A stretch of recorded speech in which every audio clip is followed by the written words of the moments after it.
अगर कोई कहे नबी दिखाई नहीं देते तो झगड़ा नहीं करना, इतना कह देना बेटा तुम्हारे अब्बा पे कंकरी पड़ गई है। बस मसला यही है और इसमें कमी तुम्हारी नहीं, जिसमें कंकरी पड़ी है। अच्छा, आज कुछ हमारे यहाँ दरमियान में हरामखोर मौलवी भी हैं, पैसे के नाम पर वहाबियों के यहाँ निकाह पढ़ा देते हैं। जी मैंने सुना एक दो केस इस इलाके में, सुना मैंने। पैसे के नाम पर ईमान बेच दोगे यार? आप रहनुमा हो कि रहजन हो? आप हो क्या? आपको अल्लाह ने इल्म दीन मुस्तफ़ा से आरास्ता पैरास्ता किया है तो लोगों का ईमान बचाने के लिए कि लोगों के ईमान पे डाका डालने के लिए? आप तो इब्लीस के काम में आसानी पैदा कर रहे हैं। 1500 रुपया मिला, वहाबी की लड़की है, सुन्नी का लड़का है, चलो ठीक है कोई बात नहीं, कोने में चलो हम कबूल करवा देते हैं। अब बाबू अगर जो आपसे जो है कब्र में फरिश्तों ने कबूल करवा लिया था,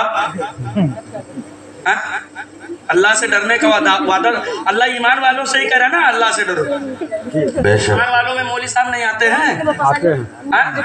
आते हैं कि नहीं आते? सर पे बड़ी सी टोपी रखकर और कुर्ता पैजामा पहन लेना यही कमाल नहीं है। अगर अल्लाह ने इल्म दीन दिया है तो उस पर मुकम्मल अमल करो और मुस्तफ़ा के शरीयत की पैरवी करोगे, इसमें कमाल है।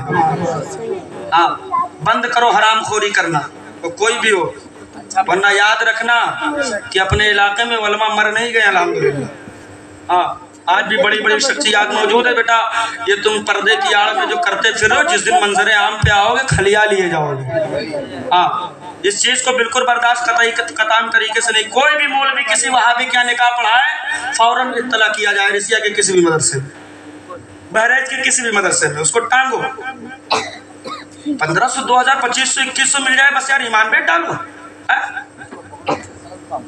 अल्लाहु अकबर।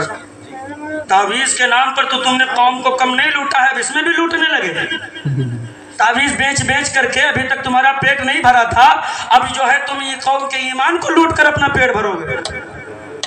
कहीं ऐसा ना हो कि तेरे आने वाली औलादें अंधे लंगड़े लूले न पैदा होने लगे। नस्लों को बचाओ, नस्लों को।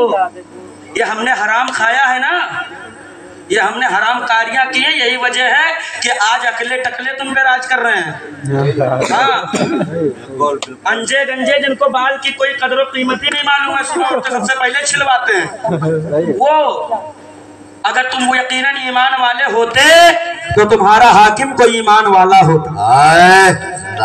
कि कैसे मुमकिन होगा? रब्बे काबा के आगे सब हेज है। हाँ, रब जो चाहे वो कर सकता है। कब अल्लाह तिनके को पहाड़ कर दे, कब पहाड़ को तिनका कर दे, कोई देख कर नहीं आया है। माशाअल्लाह, बस ये उसकी ताकत है, इस पर हमारा ईमान है। तो अब एक बात बताओ, बस एक आखिरी पैगाम जी। ये कहते मैं अल्लाह से डरता हूँ, अब हाथ उठवा लो सब है, हम अल्लाह से डरते। हमसे बड़ा डरैया को सबसे ज्यादा मेढ़ी जो कौन काटा थे मुसलमान के कौन क्या कहने, सबसे ज्यादा मेढ़ी। अब की बैठौनी के महीना में देखा 100 नंबर जतनी सब हारे हर दो घूमे। हम कहा या अल्लाह यूं कौन जुर्म के जमाना चला है कि 100 नंबर हारे हाथ ठाड़ होते। तो एक जन से पूछा कि सिपाही से, मैं कहा साहब बताओ क्या बात है, हर में नीक लागत है? अरे आदमी आदम गांव में लड़ाई झगड़ा आबादी में होते हिया का करत कहीं जाने ना है, ये सब कटवा हो खोपड़ी फरोवर के चाहे मेरी काटत को है। जवान लड़के इनका तौफीक ना है कि कौन गोड़िया में मेरी कटी है, मेड़ काटत है चच्चा लोग। क्या कहते चच्चा लोग बड़ी बड़ी दाढ़ी रखे हैं और चच्चा मेड़ काट के बच्चा को पिटवा के पतली गली से निकल भी ले। थाने तक बेचारे बच्चों को दौड़ना पड़ता है अपने अब्बा या दादा के करतूत तक। और तुम कहते तो हम ईमान वाले अल्लाह से डरते, हमसे बड़ा डरैया कोई है ही नहीं, काहे झूठे ढकोसला कर रहे। क्या कहने, छोड़ो इन हंसी और कहतों को, आओ संजीदे मिजाज में करो अपने अमाल का मुहासबा और देखो अपनी करतूतों को, कैसे तू उस काली कोठरी कब्र के उस पहले मंजिल को पार करेगा, कैसे तू नकीरैन के सवालों का जवाब देगा, कैसे तू अल्लाह की दी हुई नेमतों का जो है हिसाबो किताब देगा? कैसे तू दुनिया के जो भी तूने अमाल किए हैं उसका सामना करेगा? कैसे तू अपने गुनाहों का एक पल्ला मुस्तफा जाने रहमत की बारगाह में पेश करेगा? कैसे तू जाकर रब के हबीब को अपना चेहरा दिखाएगा? शराब पीकर मदीने वाले के पास जाओगे, जुआ खेल कर मदीने वाले के पास जाओगे, जमीन पे नाहक कब्जा करके मदीने वाले के पास जाओगे? कैसे जाओगे? कौन सा चेहरा लेकर के जाओगे? कौन सा चेहरा लेकर के शफाअत की भीख मांगोगे? कौन सा चेहरा लेकर के हौज़े कौसर पे मुस्तफा जाने रहमत से जामे कौसर का प्याला मांगोगे? कौन सा चेहरा लेकर आका के झंडे का साया मांगोगे? कौन सा चेहरा लेकर के तुम शफाअत की भीख मांगोगे? ऐ अल्लाह के बंदो, कम से कम आप अपने आप को इतना तो तैयार कर लो कि मदीने वाले को मुंह दिखाने के लायक हो जाओ। अरे बरेली का इमाम आज नहीं, पिछले 100 से 120 साल से कह रहा है क्या है मुसलमानों, आज ले उनकी पनाह, आज मदद मांग उनसे, फिर न मानेंगे कयामत में अगर मान गया। माशाअल्लाह, जिंदाबाद जिंदाबाद जिंदाबाद, सुभान। कैसे जाओगे तुम मदीने वाले की बारगाह? हाय हाय हाय, वाह वाह वाह। तुम्हारी तालीम पे नजर डाली जाए ना, तुम्हारी तालीम पे सीरो बटा सन्नाटा हो। चौकीदार नहीं है तुम्हारे लड़के, चौकीदार है तो बस भटियारा में प्याज काटने के एक्सपर्ट हैं। कटवाओ प्याज और गाड़ो अपनी औलादों के मुस्तकबिल को 7 जमीनों में, मंजवाओ भगवानी, चलवाओ कबगीर और खाओ हड्डी और खिलाओ हड्डी। आने वाले 20 साल के बाद का जो हिंदुस्तान है ना, खूब अच्छी तरीके से निगाहों के सामने है। तेरे बहन बेटियों की इज्जतों को ऐसे बाजार में लूट लिया जाएगा, तुझे रोने की मोहलत नहीं दी जाएगी। अल्लाह, क्या समझ रहे हो? तो फिलिस्तीन है, हिंदुस्तान में क्या हो सकता है?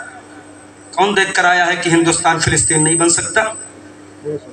कौन देख करके आया है कि हिंदुस्तान बर्मा नहीं बन सकता, इराक और शाम नहीं बन सकता?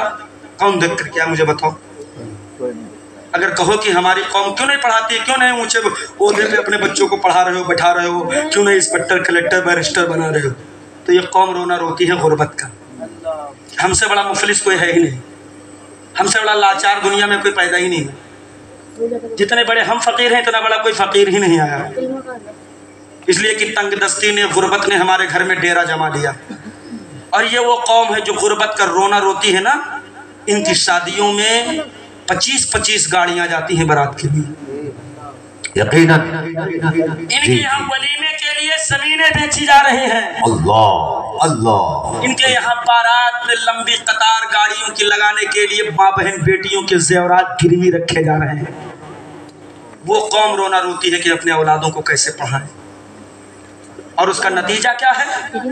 कभी हमारी मस्जिद पे हमला, कभी हमारे मदरसों पे हमला, कभी बुजुर्गों के आस्थानों पे हमला, कभी हमारी खानकाहों पे हमला, कभी हमारे बहन बेटियों की इज्जतों पे हमला, कभी हमारे घर की शहजादियों को काट कर फ्रीज में लगाया जाता है, कभी हमारे घर की बेटियों को काट कर उनके बोरिया में उनके टुकड़े टुकड़े करके नमक डालकर कुएं में लटकाया जाता है। और ये हमारी कौम हड्डी खाने खिलाने में लगी है। इसलिए वलीमे में जमीन बेचो ताकि 15 तरीके का स्टार्टर बने, 2 कुंटल बकरा का गोश्त, ताकि पूरे इलाके में मेरी दौलत का चर्चा हो जाए।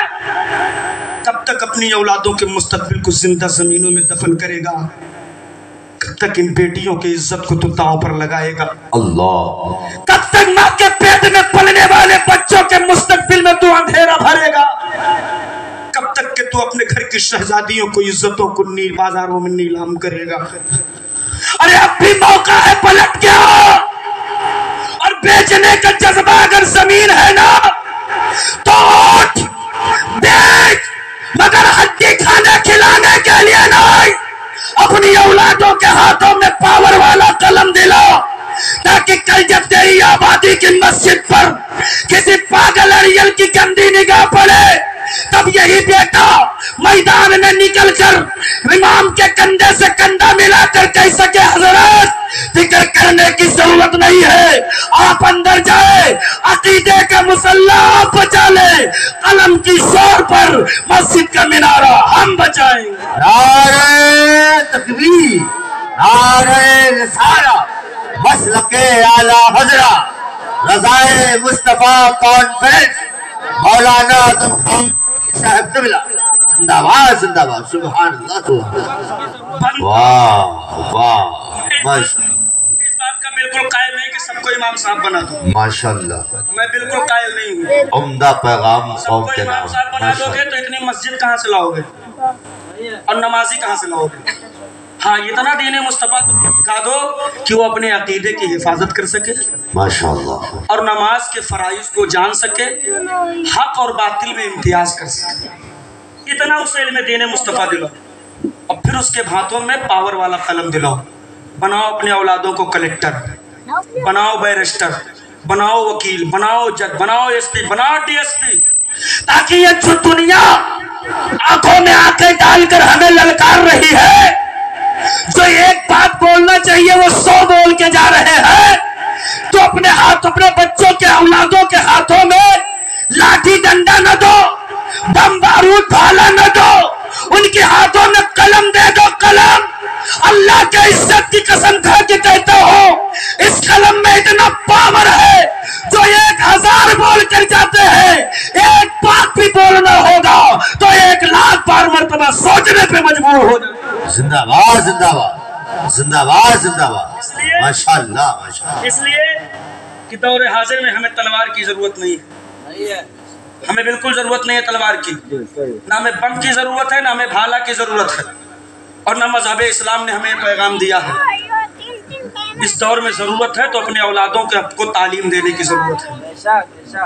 दीजिए अपने बच्चों को, आधी रोटी खाइए, 2 टाइम खाते हो 1 टाइम खाओ, 1 टाइम खाते हो आधा पेट खाओ, बचाओ अपनी दौलत को। बंद करो 20-20 गाड़ियां ले जाना, बंद करो वली में करना, बंद करो 2-2 कुंटल बकरा बनवाना, बंद करो अपनी औलादों को वली में 15 तरीके का स्टार्टर बनाना। वही पैसा बचा करके अपनी औलादों को पढ़ाओ, पढ़ाओ, दिलाओ उनके हाथों में कलम। माशाअल्लाह माशाअल्लाह। साथ क्या कर रही है, कभी तूने इस पर तवज्जो? माशाअल्लाह जिंदाबाद। क्या कर रही है दुनिया, कभी इस पर तवज्जो किया है? कभी तुमने तवज्जो नहीं किया। अगर तवज्जो किया होता तो आज ऐसे दहाने पे ला करके तुमको खड़ा कर दिया गया है कि सिर्फ 1 ठोकर मारने की जरूरत है, तुम तबाह हो बर्बाद हो। क्या कर लेते हो, क्या कर लेते हो तुम?